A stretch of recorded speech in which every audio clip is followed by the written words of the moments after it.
now let's move on to COP28, where world leaders are gathered at the UN summit in Dubai to discuss climate change. This follows a year of extreme weather events in which many climate records have been broken.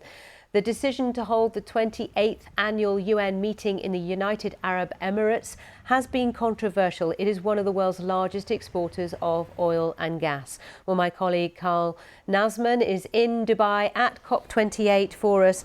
Carl, so it is now officially underway. Thousands and thousands of delegates there, including prime ministers and King Charles. Tell us more.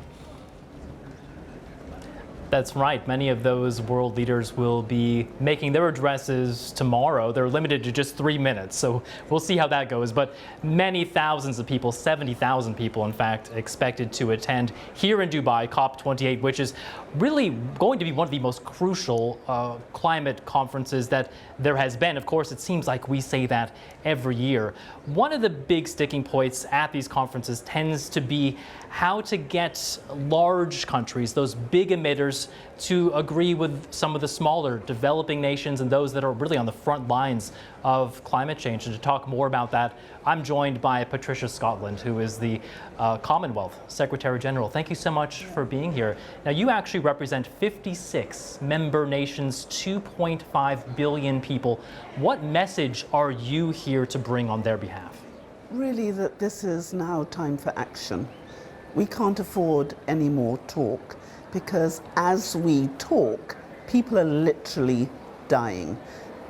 Livelihoods are being destroyed, countries are sinking, both in debt as a result of the climate crisis having caused so much damage, which they're trying to repair, but also they're drowning in the high sea level rises. So a number of my small member states today are worried about whether they will even have a tomorrow. So action is absolutely vital, and we need it now. Now, you represent many nations within the Commonwealth that are these low-lying island nations. You were actually just recently in the Maldives, weren't you? I was, and we've got 33 small states, but 25 of them are small island states. And in the Maldives, they've already lost 3 islands. And if you can think about what that means, many people have lived on these islands for thousands and thousands of years. So when they disappear, that's goodbye to their culture, their language, their music, their history, and their ancestors, who will now be resting at the bottom of the sea. And so many of our countries are really determined that we should today get the answers they need. They want climate justice, and they want it now. Along with those nations around those islands, you have nearly half of the world's coral reefs in the Commonwealth.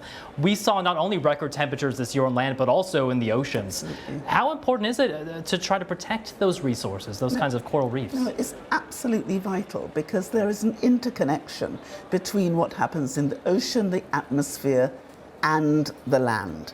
And if the corals die, if we get this imbalance, they actually make a huge contribution to maintaining the balance of our world. So as they die, we need to see that we are dying with them. So we have got the Commonwealth Blue Charter, we've got a specific action group amongst our countries who are sharing knowledge, expertise, and what works, and how we can regrow coral, but also how we can preserve the corals that we have. But the devastating thing is, less than 1% of the money that comes to climate goes to oceans. And when you think we are a blue planet, and if we don't concentrate on oceans, if we don't allow the ocean to remain a coolant for the rest of the world, then we're heading for disaster.